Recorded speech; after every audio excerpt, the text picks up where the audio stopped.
सोन्याच्या पावलांनी उगवाने घातला सडा, मुठी तांबूल विणा हाती शोभे हिरवा चुडा, तिला प्रसादाचा वेढा सोन्याच्या पावलांनी प्रसन्न झाली सोन्याच्या पावलांनी.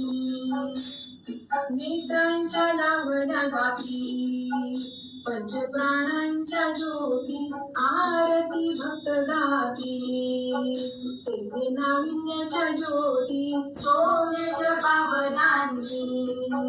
महालक्ष्मी आली ओवाळी ते काकुराली, भक्ता प्रसन्न झाली सोन्याच्या पावलांनी. भाव भक्तीच्या केल्या माळा घातल्या लक्ष्मीच्या गळा, पायी वाजे घुंगर माळा, केला नवरात्राचा सोहळा सोन्याच्या पावलांनी.